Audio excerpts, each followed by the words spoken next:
Good afternoon, everyone. Wow.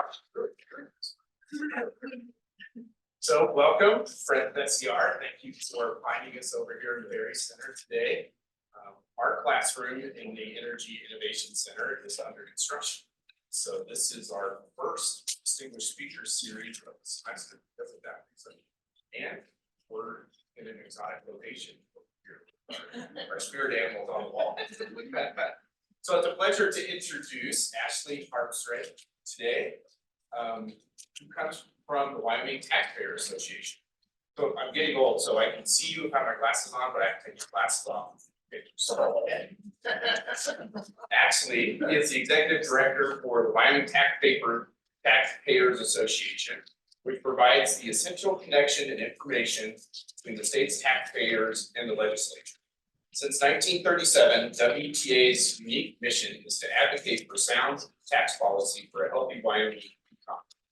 Prior to joining WTA, Ashley was the CEO of Goshen County Economic Development Corporation, Goshen, where she managed a countywide economic development effort, which included the Goshen County Chamber of Commerce, Goshen County Tourism Coalition's Visitor Center, and Main Street program. At the time, Goshen County was the only county utilizing an economic development sales tax, which Ashley passed for the 5th time in 2018 with a 72% margin. Ashley has an additional experience in business and workforce development and holds for BS in communications from UW with an emphasis on public relations from the University of Wyoming. Currently, she serves on several boards, including the National Taxpayers Association, Capital Club, and the University of Wyoming College of Business and Advisory. I first met Ashley many moons ago during our undergraduate careers. I won't tell stories nor say how long but we're also Leadership Wyoming colleagues in the current class, and I see a few of our other classmates are here today.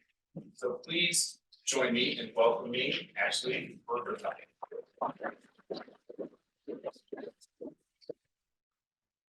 Well, thank you, Scott, and thank you for School of Energy Resources for having me over here. See a lot of fun faces in the crowd. I have some board of directors with me from WTA, and then most importantly, I have my 2 interns from the University of Wyoming that really helped me scrape all this data.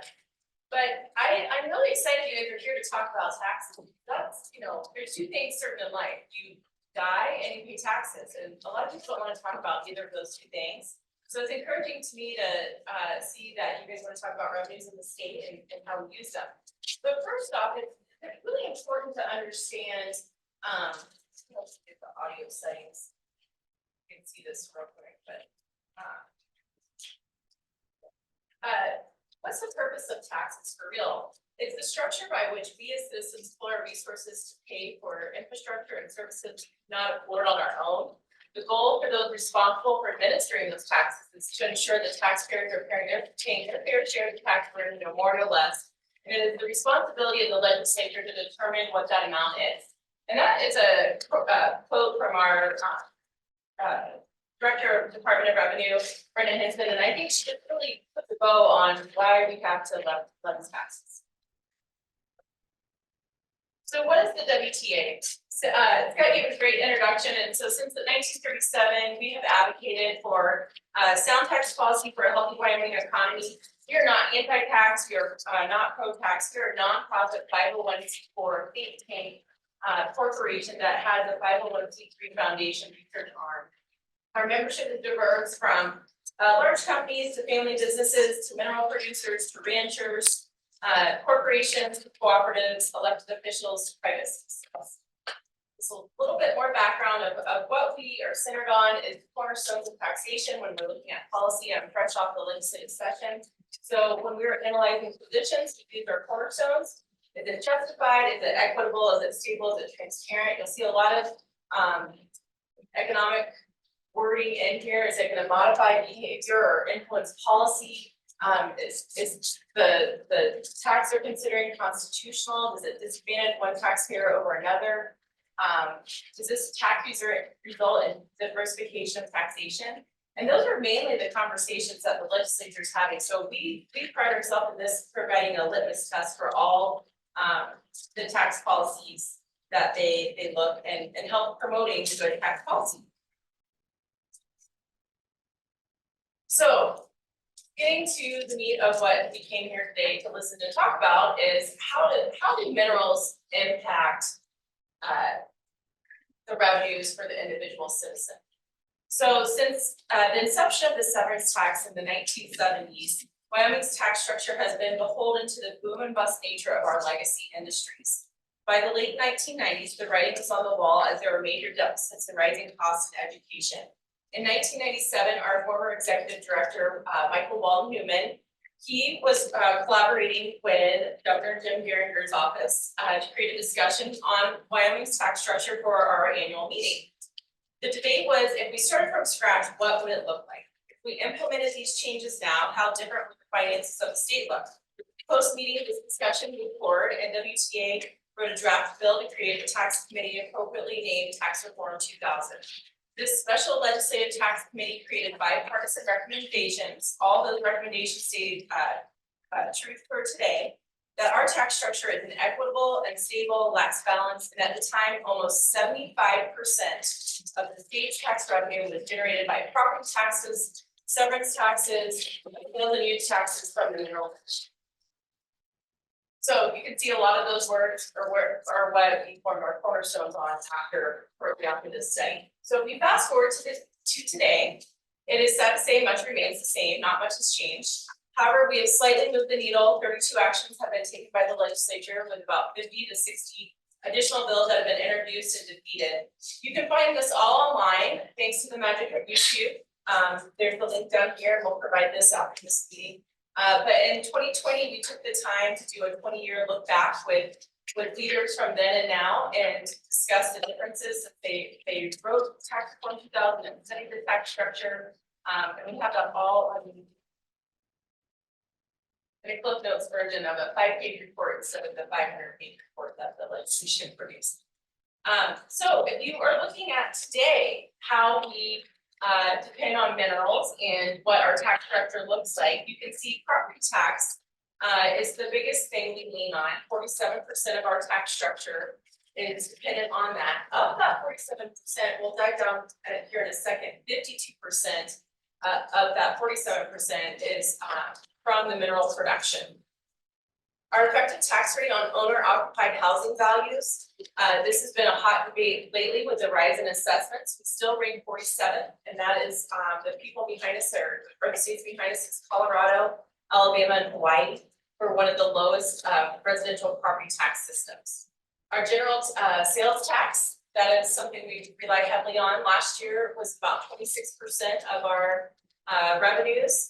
And then what really makes us special is our severance tax that applies for 22%. Obviously, that's all from minerals. And then we have the other taxes that usually garner the headlines. Fuel taxes, all your sin taxes, wind generation tax. Those are just make up 5% of our revenues. But the thing that makes Wyoming so special is we have no income or corporate income tax, or individual or corporate income tax. And that's due in part, thankfully, because of the minerals industry.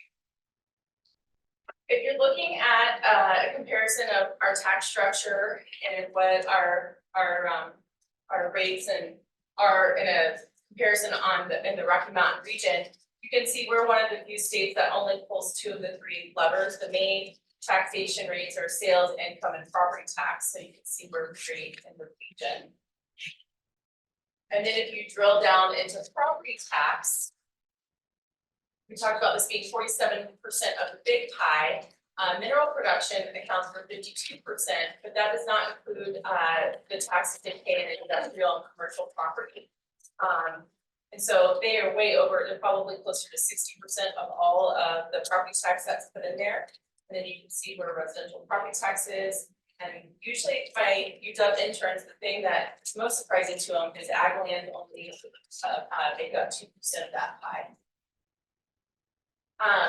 The important thing about property tax that's good to know is where it's used. This is a local tax. It's used locally and most of the communities decide how that's used. 3/4 of the tax goes up to the state and then it funds all the public schools for K through 12, and then the rest goes to county government, special districts, community colleges, cities and towns. When you're looking at sales and use tax, this is a great lever for locals to be able to implement. This is hard to pull out for the minerals dependency, because NACE codes and consumption preferences make it tricky to understand how much minerals influence sales and use tax, but we're always trying to keep working on figuring that out, but they contribute a ton to the total collections. And then, so understanding that every community is a little bit different, but statewide, there's four pennies on, and then depending on your community, you might have a penny for general purpose, one for specific purpose. There is a penny available for municipal purpose that nobody's using. A resort district, there you can probably up to 3 pennies, and there's 2 in Teton County that use that. And then there is up to a penny in economic development. And Youngstown County does 1/4 of a penny, and Fremont County does 1/2. So if you dive down a little bit further about how does this influence, the GDP and what's the activity in our state, I think it's super fascinating when you look at the earnings in the top 3 industries. We have agriculture, mining, oil and gas, manufacturing, and then travel. Tourism being number 2, minerals being number 1, and ag being number 3. You can see their earnings, you can see the surplus, and then you can see the taxes. And it's fascinating to me to look at the travel earnings, and then how low their taxes are in comparison. And they're mainly raising that revenue through sales tax, which is directly going back to the communities. Where you might look at mining, it's earning just a little under it, and they're giving more than half their profits back. Or it's a third of their profits back in taxes. So, to the topic today, like how does this impact economic development diversification efforts? When Governor Matt Mead was studying in Dow, which is the economically needed diversification options for Wyoming in 2017-ish, the former revenue chairman in the legislature, Mike Madden, was studying the impacts as well on what that would do to revenues if the economic development diversification did happen. He wanted to draw out the data to quantify the changes in our economy. So in June 2018, Regional Economic Models Incorporated, otherwise known as REMI, and this is a tool that economic developers use, they presented fiscal impacts on economic diversification under Wyoming's current tax structure to the Joint Revenue Committee. Looking at 4 different industries: oil and gas, chemical manufacturing, utility industry, food manufacturing, namely ag products, which we could find in all 23 of our counties today. And then compared it to other similarly situated states, Utah, North Dakota, and Kentucky, mainly because they had some sort of mineral industry in the state. You can see on the left side, the only industry that the revenues outpace the expenditures is by oil and gas, where in the others, because of the tax structure, because they have so much more dependence on individual revenues, all the revenues outpace the expenditures for every 100 new workers that came into the state. So this we're just getting into our most recent study, which is the cowboy family. So we really wanted to draw out what does this look like if we're going to start modeling a family of 4. Economic analysis has something out that the state puts out, and it has like for a family of 3 owning a home of $290,000 with an income of $65,000. They put in about $4,000 and they get about $28,000 in services. So we wanted to make it a little more interactive, a little bit more eye-opening for different communities to see their dependence on minerals and to understand and evaluate how much they receive from the sector.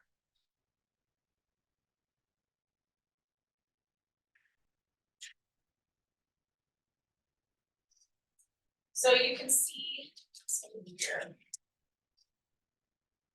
So what we did is we designed a family of 4 based on county data, and we used the mean average from all 23 Wyoming counties. We did not use the median because we wanted those outlier communities to have impact on that.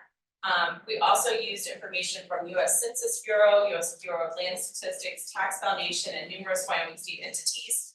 And we put the variables, and I'm gonna show you, we have an interactive calculator, you can put your own variables in, which is as a baseline. We said that income with 2 parents working was a mean of 125,000. The family's home value is 370,000. And then they were centers because we have to talk about excise tax, so they consumed tobacco and alcohol products, and had 2 children in school. So you can see what the individuals are paying in taxes, which is what this blue portion is. On average, about $4,400 in taxes, but they're receiving, here's all the services they're getting back, over $60,000 in services. And then we took it a step further, okay, and this is where it stopped with economic analysis, is you just see the individual put in and what they get back out. Well, we really wanted to understand who are the contributing factors of making up that deficit of all the rich services we get as citizens. So you can see almost half is mineral. And then the other non-mineral piece includes investments, which we're still working on dividing out, but the root stock of that investment money usually comes from our legacy entities. So we're super fortunate to have live in a state that we put basically $1 in and get $14 back out in services. The one thing that was different about this report compared to some other states use some similar type reports, is we wanted to talk about what these taxes put in, what you paid for, how it's used, where it goes, understanding how it's calculated. So we'll provide the link afterwards where you can play in this and you can see where the fuel tax goes. Talked a little bit about excise tax and where that would come from, but more importantly, those services received, where is that going? Of course, our education system, our K-12 education system is one of the best in the country. And it's expensive because of economics 101. We don't have a lot of people in the state, so the cost per student is a lot higher. You vote for special districts, and then city and county services, which is like your local law enforcement, different services they might provide in town. And then state, there's a little piece of that's state services, and that drills down where you can see what mills go into it. Here we go. The state services would go to like Department of Health, State Construction Department, Wildlife and Natural Resource Trust, Department of Family Services, Department of Corrections, those types of things. We drill down into healthcare, because that's another expensive piece of providing government services. Special districts, this is different depending on, even within county, there's different special districts, depending on where your address is. You might have a cemetery district, conservation district, fire protection district, hospital district, the list goes on, depending on what those needs are, and you ballot on it, the box for it. And then finally, the city and town services, like I said, it's animal control, cemetery construction, fire departments, libraries, all of those bells and whistles that make our communities operate. So the really cool part about this is, if you wanted to go in and see how much taxes you paid, just click on Albany, we'll see an average house is.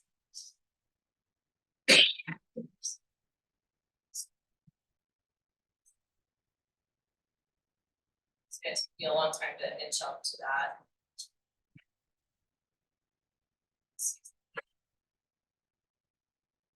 So see you're in Laramie, family of 2.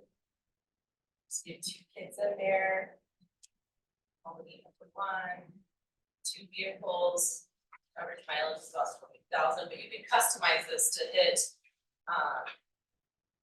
what you're inputting every year.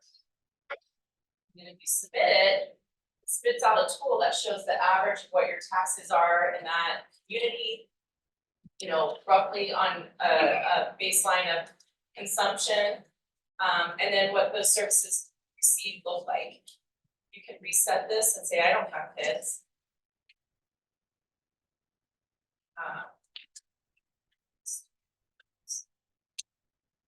Maybe say there's 2. So maybe you're retired.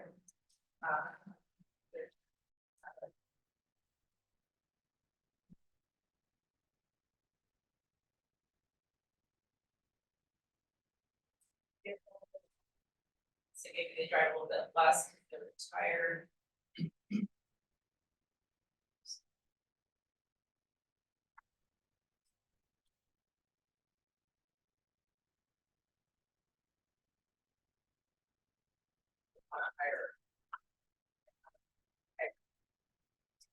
So you can see they pay in 5,000 in taxes. They're not going to get as many services back out. Of course, there's a philosophical approach that we're gonna educate all the kids. But the services still outweigh. You're still getting a $7,000 advantage here by living in this great state. So this is our most updated tool that we have out there, and I'm here to entertain any questions.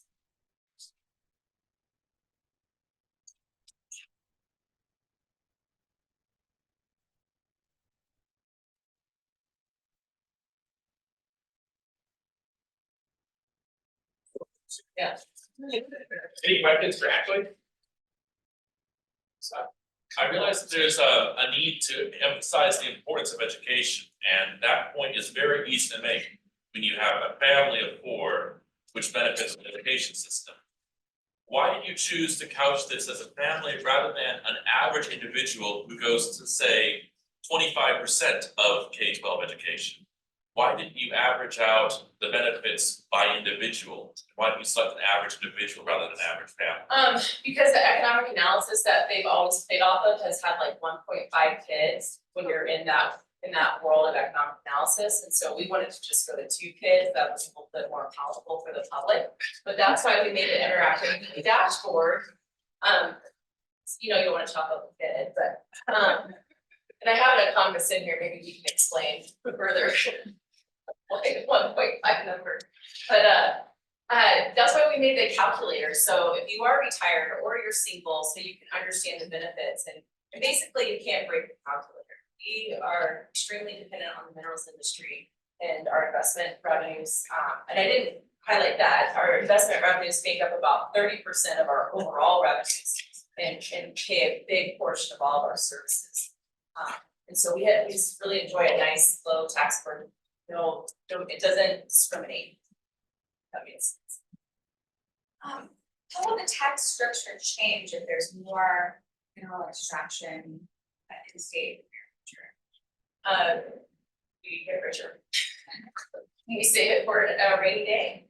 That's how we created our $28 billion in sovereign wealth.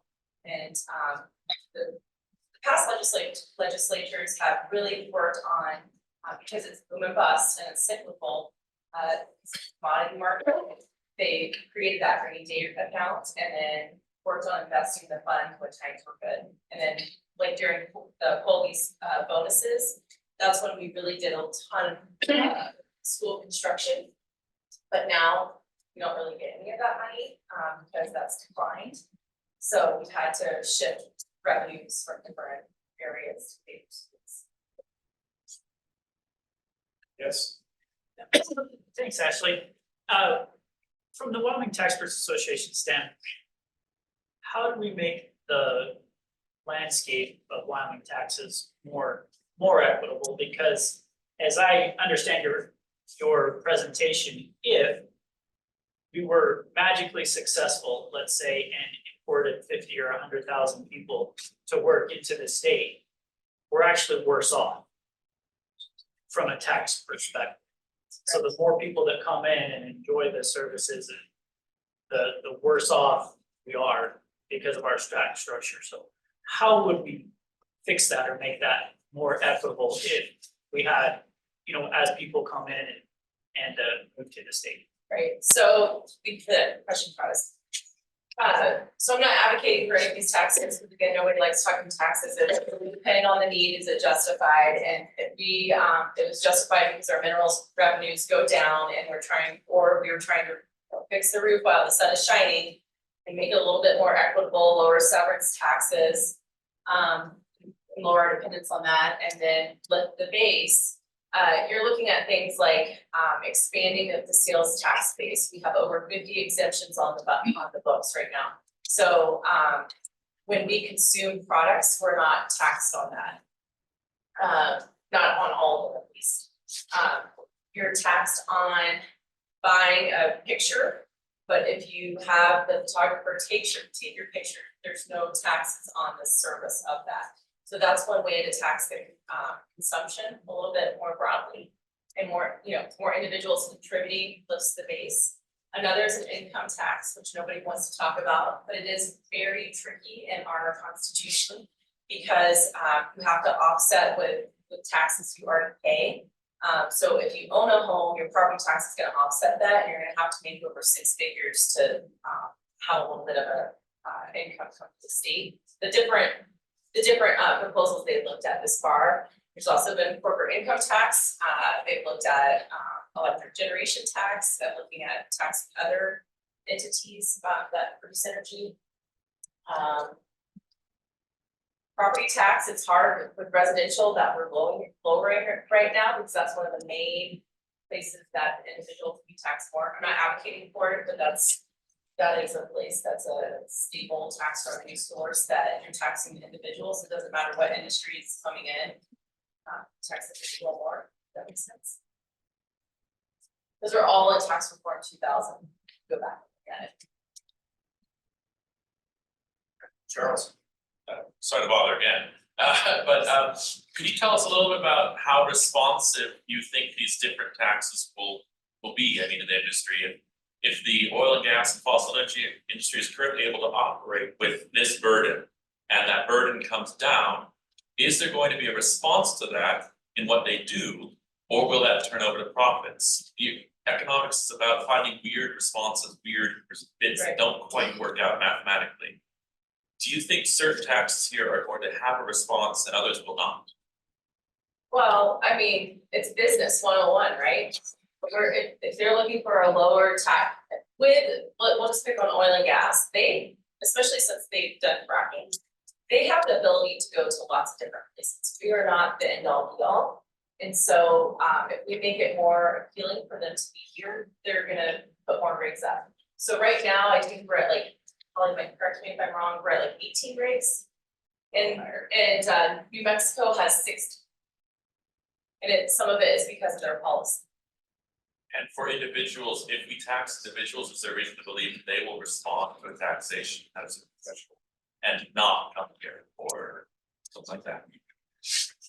I mean, what we would have to see, we have the second lowest effective tax rate in burden as is, and people aren't clamoring to get in right now as is, so that makes sense. We've always had a steady, flat population growth. Actually, there were a number of property tax bills and laws that just passed or about to sign. What impact does that have on you? So right now, they all kind of inlay over each other. There's a big one that signed into law with the governor is a 25% reduction. All of them are time sensitive though. They're trying to hit the crux of this real estate boom and give back the excess revenues for the residents over the last 4 or 5 years. And so that fiscal note matches the excess revenues. It's about 250 million. Now there are a couple other exemptions that they're looking at that have long-term lasting impacts, like a veterans exemption. It's pretty small fiscal impact. There is a long-term homeowner exemption. So if you're 65, lived here for 25 years or plus, you'll get a 50% exemption. So that encourages people to stay and pay their taxes. Sorry, let's just see if we have another question.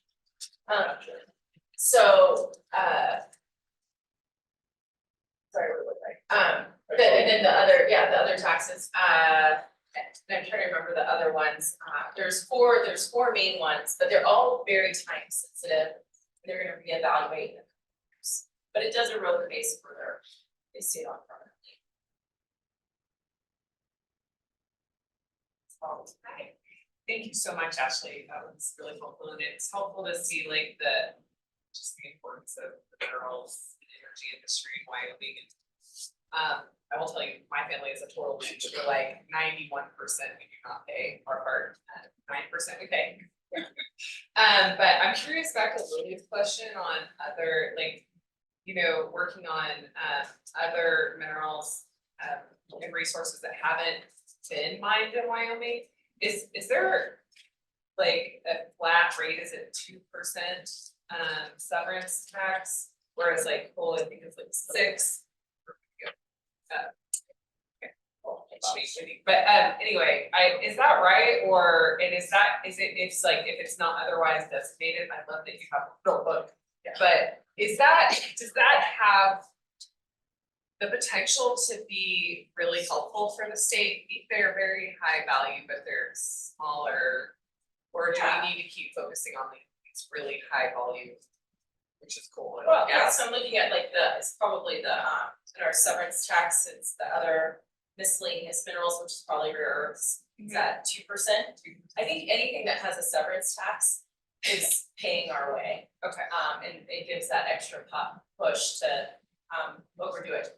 Tourism is very unique and has kind of broken the Remy model, but to the extreme. Fred and I were looking through our property tax book, and I was showing them the difference in counties. Because if you look at Albany County, you don't have, I think you have like 2 or 3% minerals, high residential value, obviously not much commercial, because it's, an education town, versus Teton County, that's, pretty much, there's nothing besides residential and commercial, barely any, like, not enough to report on ag. Look at my interns here, not enough to report on minerals, very, very, very minute. And their assessed valuations of almost 4 billion.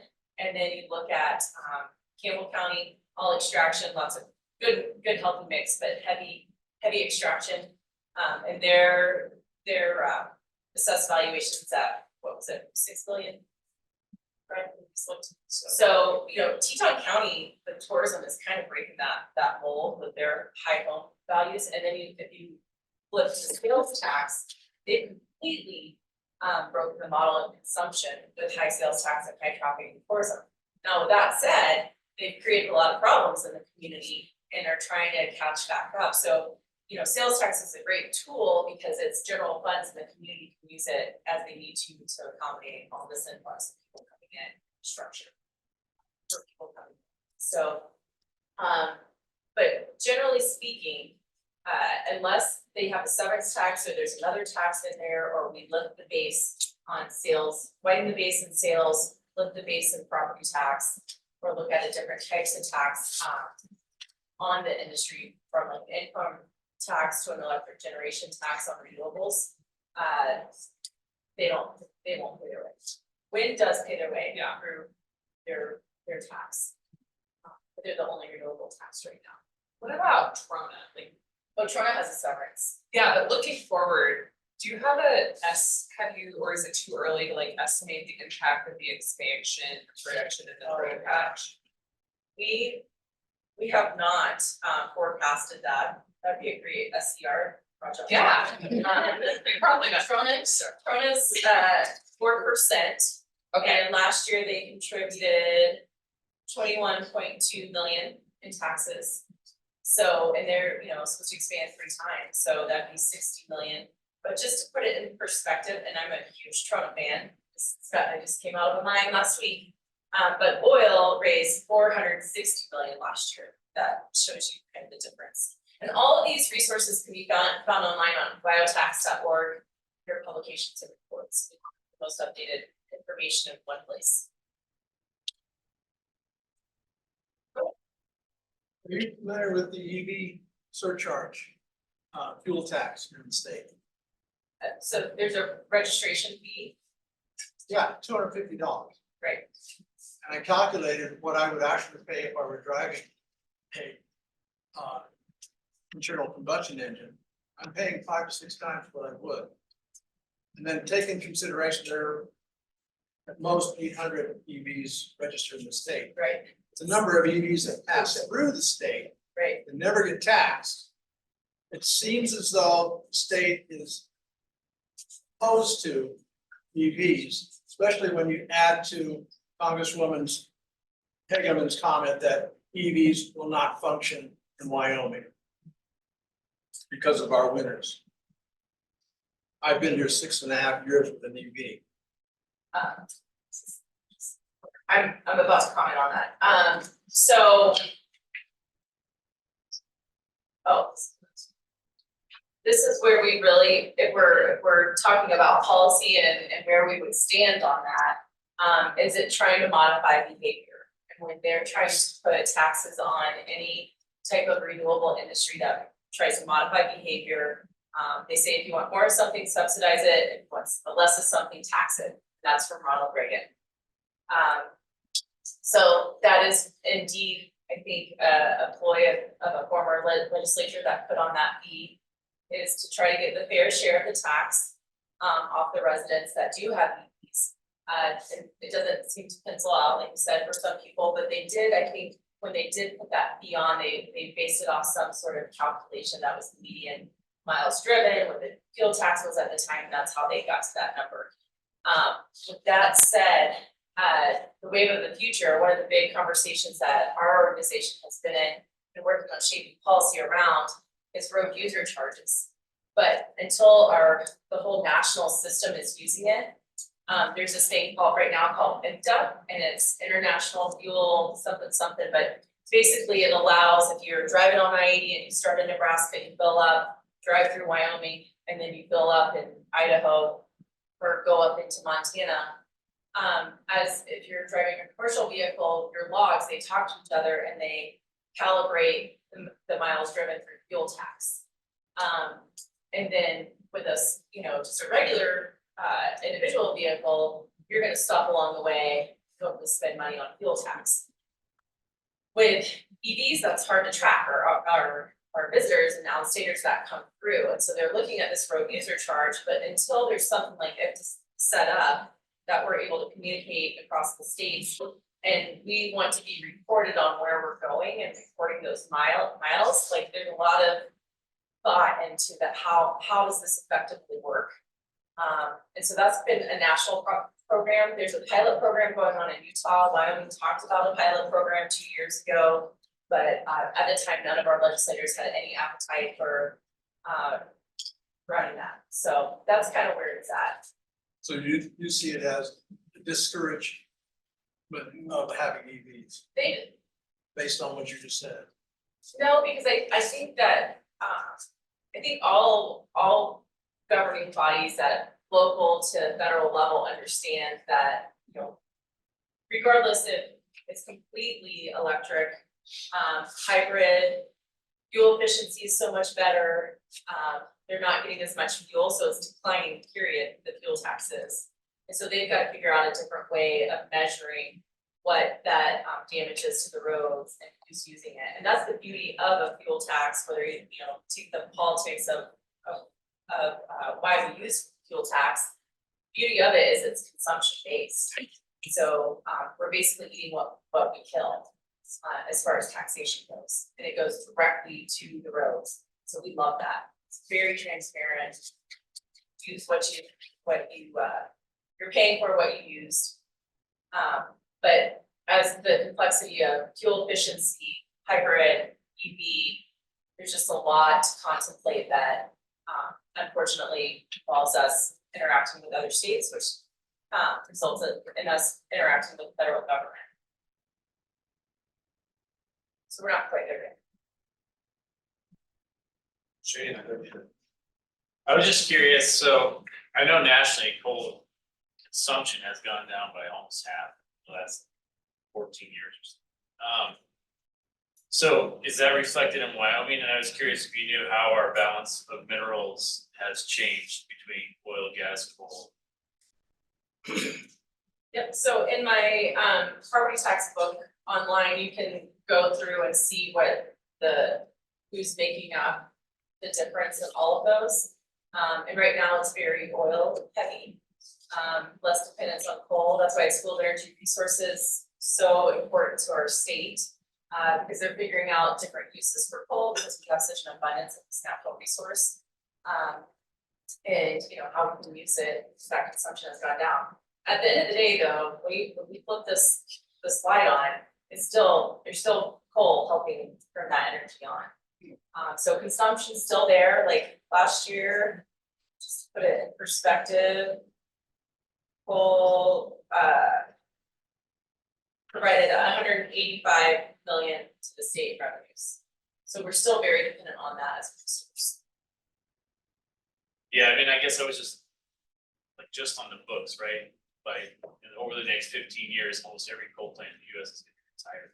Now, maybe that will change, Right. but does the state have any plan for losing 185 million? Well, one of the things is investing in school of energy resources of how we prolong the life of it. As you work. No, oh, sort of, okay.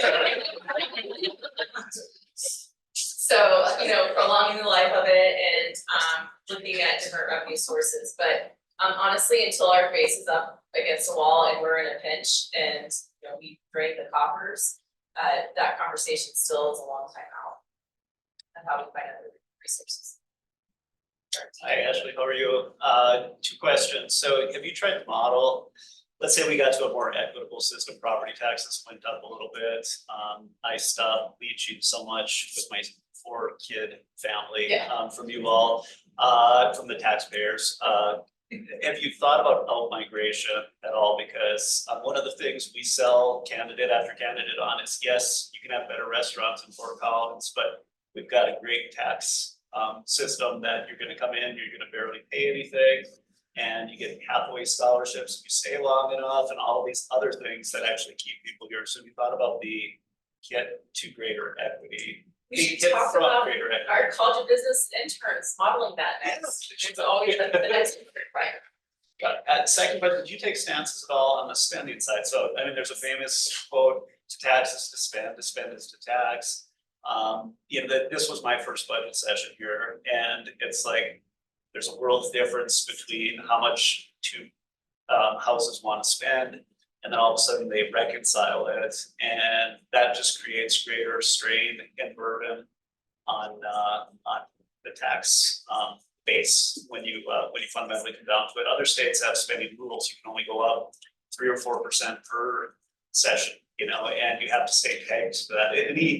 Any commentary that WTA offers on that? Sure, so there's been a lot of conversation around truth and taxation and different spending policies. We do have spending policies on a lot of our investment revenues. And we certainly are a watchdog and report out, especially to all my members that are paying most of the taxes. They like to see where the dollars are spent and educating their employees' children, providing nice roads, providing the infrastructure to expand communities for their business. So that is super important to our group. There's been minute, I'm looking for some board members back there. There's been a few policies we might have interacted on, Bobby, in the past on spending, but we run a pretty lean machine. It's just on whose pet project is passing the goal line. That's what gets the headlines.